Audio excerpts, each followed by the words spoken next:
This is Cardboard Convos, the podcast where trading card expert Tony Reed breaks down the world of buying, selling, and trading cards.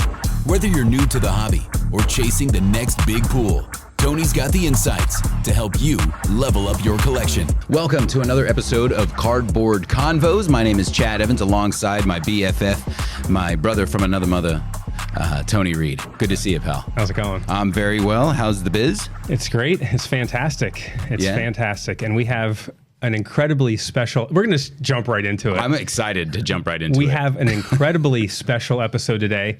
We are honored to be joined by the iconic, the legendary, the one and only, the veteran voice of the Octagon, Mr. Bruce Buffer himself. BB, how are you doing, sir?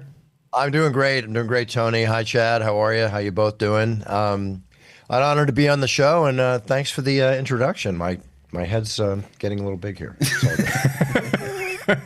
So, I know you and I have had a relationship for probably 15-ish years at this point, through Fighters Only, MMA Worldwide, Tap Out, all the magazines, all the events, just some memories we'll have forever. We jumped into a new platform and sports cards and collectibles, and I was incredibly excited to see that you had done the same. And then the word came out, you're a big time collector in many different categories, and this is a passion for you. So I had to reach out. So again, I appreciate you taking a few minutes for us. It's my pleasure. You mentioned that, and my passion for sports car collecting, movie memorabilia, guns and artifacts, antique weapons and stuff. But I got to tell you, sports cards, we all have childhood memories, everything else. And I have unopened wax packs and cards from the 50s and the 60s and the 70s, and unopened 61 Fleers, which could have Wilt Chamberlain's rookie, 57 baseball, on and on and on, full sets of 56 tops with the mantles. And, this is stuff you can't find anymore. And I've been collecting this since I was a kid, taking care of them. And I had the chance, I'll tell you how the sports card shop came about. I'm a poker player, right? Absolutely. Yeah, you know how much I enjoy poker. So I'm playing a high-stakes poker game. And at the table is this guy who's involved with it, his brother, who owns 102 Domino's pizza stores, right, and 2 Ace Hardware stores. And I always want to do the It's Time pizza, if it's not there in 45 minutes, it's free, that kind of thing. That's great. So with all my business ideas and ventures, so we had a meeting, and they loved the idea. But during the meeting, we got to talking about sports cards, and his brother, who's a huge collector, said, "You know what? The pizza thing will take 5 years to develop, and all this and all that. Are you really passionate about pizza?" I go, "Well, maybe when I put it in my mouth and I eat it. Yeah, I love it. Right? I'm Italian. I grew up on it." So, but for sports cards, we just couldn't stop talking, and we came up with the idea for the It's Time Sports Cards and TCG Center. Incredible. And we launched it in Agoura Hills, California. It's an 8,000 square foot Mecca center. It's like the Dave and Buster's of sports cars. There's nothing like it. And we met with Fanatics, the top maker of cards right now. Sure. There's like 700 companies with a 3-month waiting list to become their distributor. But when they saw what I had put together with him and the way I designed it, so it's an experience. Whether you go to itstimecars.com and buy online, or you go into the store, it's an experience, and people spend hours there trading back and forth. I've got an area, one room of the center with TVs everywhere, a basketball court, a $65,000 sports simulator. You can play golf, you can do all this. And people are having birthday parties and watching UFCs and Super Bowl parties. So I wanted to make it that kind of place, and the eventual goal is to franchise it across the country. Incredible. I'm already working on Phoenix and Chicago. Incredible. So your cards, there's a database that will tell me these types of things. You have 211 different cards of your own. The first were 2008 Donruss Americana 2, which was one of the earliest MMA incorporated or inspired sets. You have a card in there. You have your first official autograph in there. Obviously, we all know 2009, the following year, we had Topps Round 1. So I have to ask, what was it like to see yourself on a trading card for the first time, maybe then and now looking back, pushing 20 years later? Well, it's awesome because, as a kid, you imagine having your own baseball card. You imagine, being in a video game. You imagine being in a movie. You imagine being in a Super Bowl commercial, whatever. You imagine being on TV, in your favorite sport. And all these bucket lists have come together for me, which I so humbly am so proud of and lucky with all the work that goes into it to be able to say that that's happened. But to have your own card, when that first card came out, I'm like, holy wow, this is amazing. And quite frankly, I didn't know there's 211. I have, really? Yeah. 211? Counting all cards? the little parallels and variations, and 211. Isn't that wild? Well, I guess I don't have every one of them. That's all I can tell you. I got a batch of my rookie cards, but no, it's wild. And you talk about Topps when they came out in 1999 with the UFC cards. I bought 2 cases of the second issue. I have boxes of the first, and I paid $750 a case. Those in the 12 boxes in there go for like $2,000 now. Those cases are worth $20,000 to $24,000 each. Crazy. People have to understand, like the Pokemon craze, which we have a tremendous amount of Pokemon cards at its time, sports cards. And the craze where the return on those in the last 6+ years has been better than the stock market, and if you do buy correctly, and I'm encouraging people that to buy correctly, if you know how to do this correctly, the investment value is tremendous. Now, what I have a lot of in my collection, which I keep in other areas aside from my home, for safety and security, it's supply and demand. There's only so many Mickey Mantles. Yeah. There's only so many Magic Johnson rookie cards, Michael Jordan rookie cards, which I have too. It's like there's only so many, and the price just goes up like crazy. The biggest mistake in trading I made is I bought a box of 80/81 Topps basketball, which has the 3-panel Magic Johnson, Larry Bird, and Dr. J card, and I think Dr. J is on it. So with that card, that box, I paid $400 for that box, and I sold it for $1,100 like 2 years later. It's like $40,000 now, right? Yeah. And you might say it's worth this. People say, oh, it's worth this, it's worth that. Well, it is if you sell it, right? Absolutely. These are like gold bricks, and if you know how to do it right, they sell. Absolutely. Right on eBay. Just go to eBay and look them up all day long. So we talked about your card. I actually brought the one from my collection. I don't know if you can see that, but I actually have your first auto in my own collection, Buff. So I wanted to just kind of throw that out there. Thank you. I appreciate it. That's cool. So like you mentioned earlier, I know you're a passionate collector, movie memorabilia, like you said, weaponry from past eras. What is maybe the favorite item of the collection, or the one that you God forbid, you say the house is burning down. If you had to grab one, if you had to point to one item, what is your favorite item right now in the collection? Wow, that's a lot of grab in the 30 minutes or whatever you're allowed. I grew up in Malibu. I've been through a lot of brush fires, boys. I know what it's like to have to evacuate your home in 20 minutes. Trust me. I have a 3-piece poster of a very well-known film that's played at Christmas a lot called It's a Wonderful Life. If you remember that movie. Yeah, sure. Absolutely. 7 feet tall, original. If I can move the camera, I'd show it to you. It's in my area over here. And it's Jimmy Stewart, the star of the film, holding Donna Reed over his head, and her pearls are flying and her feet are kicking in the air. And it's an absolutely beautiful piece of art. And it's one of less than 10 known. Christie's Auction actually contacted me to put it up for auction about 15 years ago. And I said, no, it's going nowhere. Wow.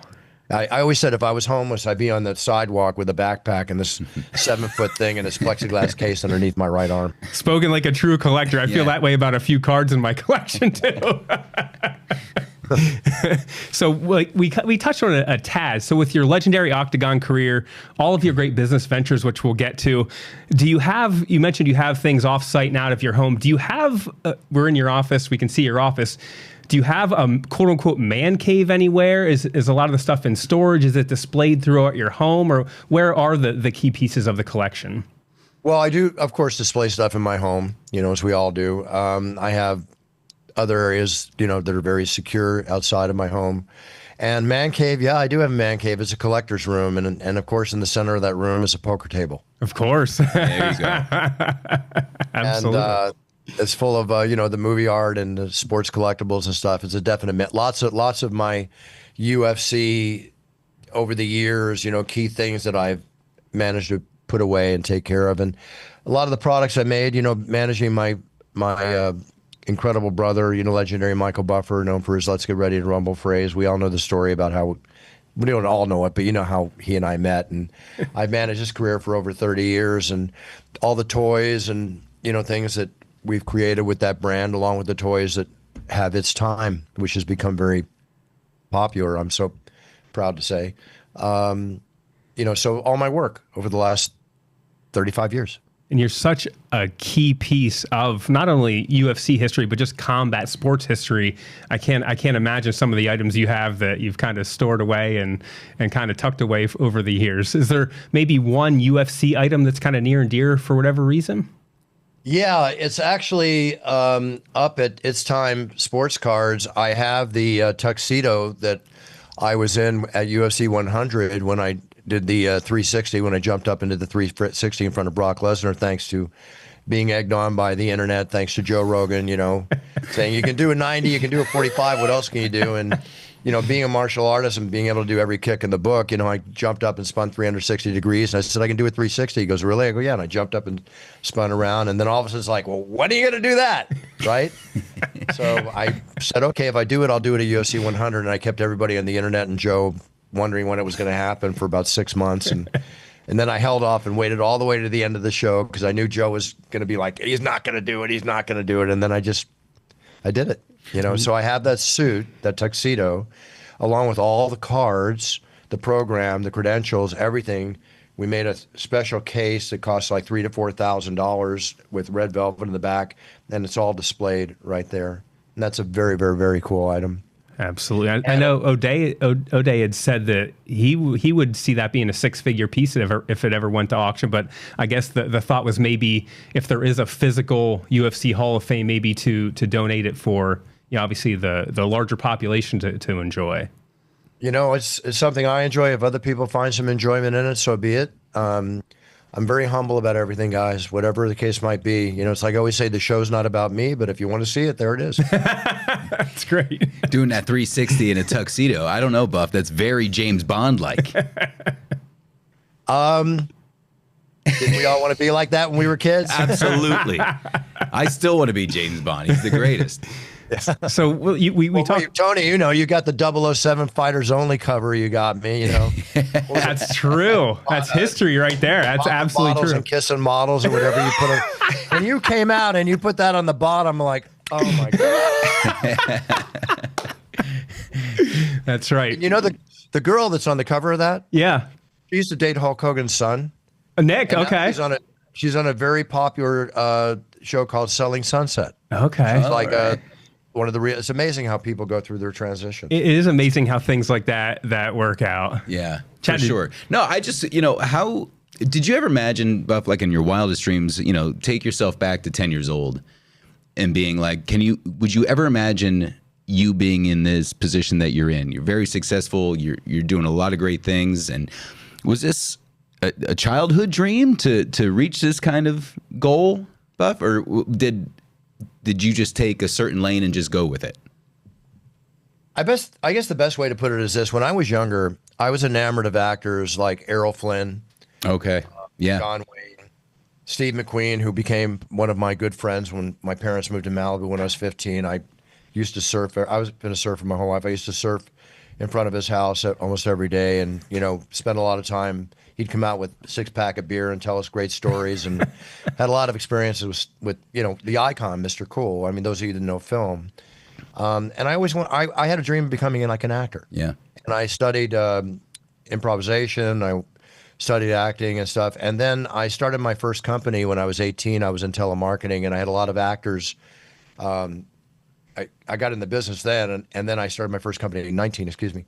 And I had actors who would do telemarketing part-time because they had to, you know, go to auditions and everything. And I just saw what they went through, and you really got to be passionate about this. I mean, it's a hard job to get out there and get it. So I gave up on that because I started making really incredible money at a young age, you know, selling and being an entrepreneur. And then what happened was I owned a number of different companies through my lifetime without boring you with the different types of companies I had. And I never worked for anybody. I worked for myself, you know, and it's just my nature. I learned that entrepreneurial spirit from my warrior spirit and entrepreneurial spirit from my father. So then I happened to meet my long lost half brother. You know, At 28 years old, I find out I have a brother, right? He's on TV getting famous, more famous than the boxers, doing Let's Get Ready to Rumble, and with his debonair, speaking of James Bond, looks and all that. He totally, completely changed the world of announcing. And it was 4 years after I met him that I came up with this epiphany. I was burned out. I was making incredible money at a beach house in the marina, and I just looked at him and said, you know what? I want to quit the business I'm in. I'm done. I'm burned out. I'm willing to give up all of this if I can become your manager and your partner. So when we make a video game or whatever, we're basically 50-50 in the venture because I'm creating all this stuff. And I want to become an announcer, right? And we agreed I wouldn't do boxing. And I said, that's okay. Something will come along, right? Something for me. And then the UFC came along in 93, and I had a sparring session with Royce Gracie in 91 when I was into kickboxing a lot. Went to the Gracie Jiu-Jitsu dojo with a famous director named John Millay. So I'm sorry if I'm getting long-winded. No, this is great. And John took me to the dojo, and Royce came out, and this is before UFC, and here's this skinny, like 20-something kid, and I'm like 195 pounds, so I'm a kickboxer, right? All this kind of stuff, having not fought as a pro, but definitely had my share of goes. And he says, come with me. So he takes me into a dojo in one of his private rooms, and I understand you're a kickboxer. He goes, come at me, take my head off, right? The Gracie Challenge, right, in private. Yeah. So I said, you want me to put on some gloves? And he goes, no, let's just do this, right? So, okay, fine, let's go. Boom. So we go at him, and guys, 45 seconds later, I'm on the ground. He's got me in a side choke. He gets underneath my punches, and he's choking me out. And he goes, tap, tap, tap. So I tap, and he gets up and straightens out his gi, and he looks at me and goes, see? Isn't it nice not to get hit in the face? Right? And I had trained jiu-jitsu before. I trained a number of different martial arts, but there was something about the Gracie jiu-jitsu. It just had this thing to it, right?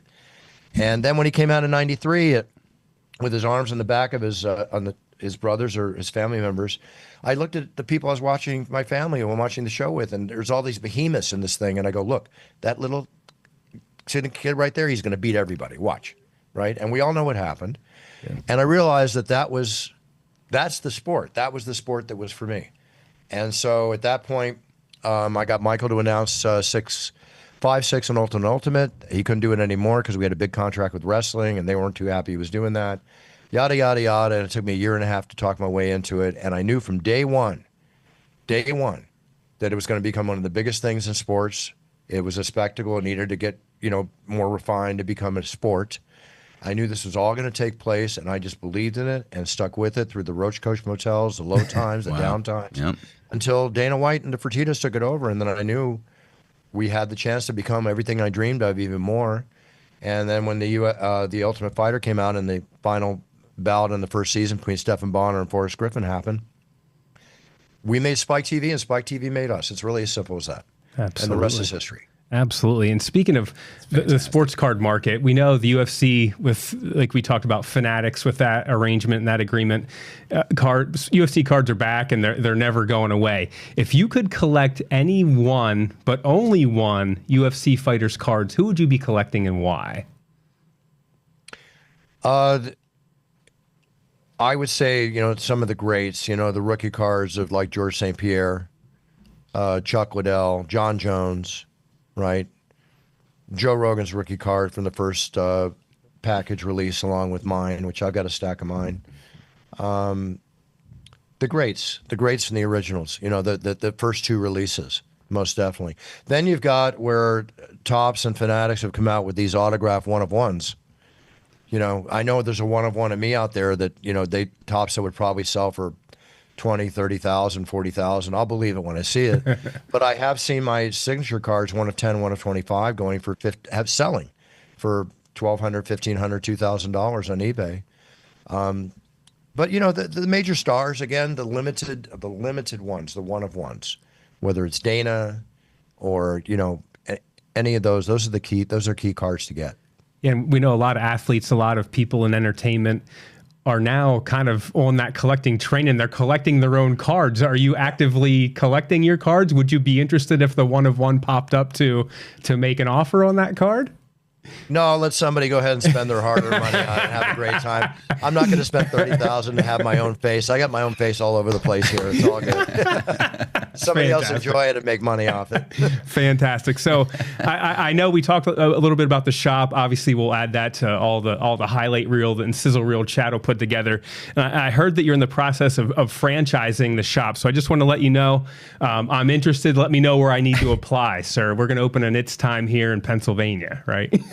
Well, I'm from Pennsylvania. You know that. Yes, Philadelphia is yes. my hometown. Oh, there you go. I did not know that. Yeah. All right. Yeah. Yeah. I was actually born in Tulsa, Oklahoma. It was a drop off. We were there for 9 months. My dad said I was conceived in Las Vegas. That's probably why, I'm born on May 21st, 21, blackjack. My name. Thanks, Dad. You got me into blackjack. He taught me blackjack and poker at 9 years old. He taught me how to play. And he taught me about horse racing. He said the only way to follow a horse with a shovel, don't bet on him. Two really good life skills to learn. Yeah, exactly. Then I grew up partially in Texas, but Philadelphia is where all my relatives are from. Yeah. My brother and my mother are born, and I lived there, most of my life until 15 when my dad made that transition to Malibu. We weren't rich. We were middle class. We lived in the canyon. He worked for corporations. Fortune 500 companies. Yeah. So I know, like we talked about, your entrepreneurial spirit, and not only spirit, but what you've accomplished is legendary in various fields. And a personal anecdote.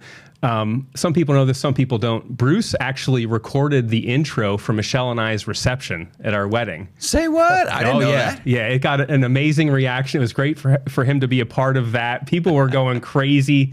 But Bruce still, of course, he's on Cameo. He's available. Bruce, can you just speak to changing lives and what you're doing on Cameo and as far as voice work and things of that nature before we let you go here? Yeah, sure. It's my partner, Kristen, who's worked together with me now for 27 years, building this business with me. And I remember Michael Bisping got married, and I went out and I did a video, or I introduced him at his wedding, and it got caught on video, and it went viral. People were picking it up from news sources and stuff. And at that time, we were doing videos from my website, brucebuffer.com. You can go to brucebuffer.com, and I got an order form there for video or audio, and I do UFC championship introductions, as my standard, and now, right? That's what we got. Perfect. The champion of the world, all that kind of stuff. Make it a real keepsake and get people excited. And I do 5 to 10 weddings a week, audios and videos, and now presenting Walking Down the Aisle of Love Forever. That's exactly what it was. New, with a big build up and all that. We love doing this. The thank you notes we get. Now, sure, we got to charge a little bit of coin, okay? And I could charge a lot more. I make it what is affordable, and I mean that humbly, please. And, give out to charities and stuff like that. But, I also have a little charity here. Come on, I got to run a business, right? Yeah, for sure. That's right. Absolutely. All kidding aside. With that being said, and the joking around, the thank you notes we get bring tears to. I swear to God, guys, I get, like, wow, they're so happy. They're so happy. We're part of the what an honor to be part of your special day, just like your special day. So weddings, cameos, I do all different types, whether it's Valentine's Day, there's a lot of videos coming in for that, championship introductions, and weddings and all the others go through brucebuffer.com because I want to be in a tuxedo. And I do it in front of a green screen, and I can put things behind me to make it very grandiose for your wedding. So we love doing that. That's the card business, being in the Octagon, which I would cherish forever.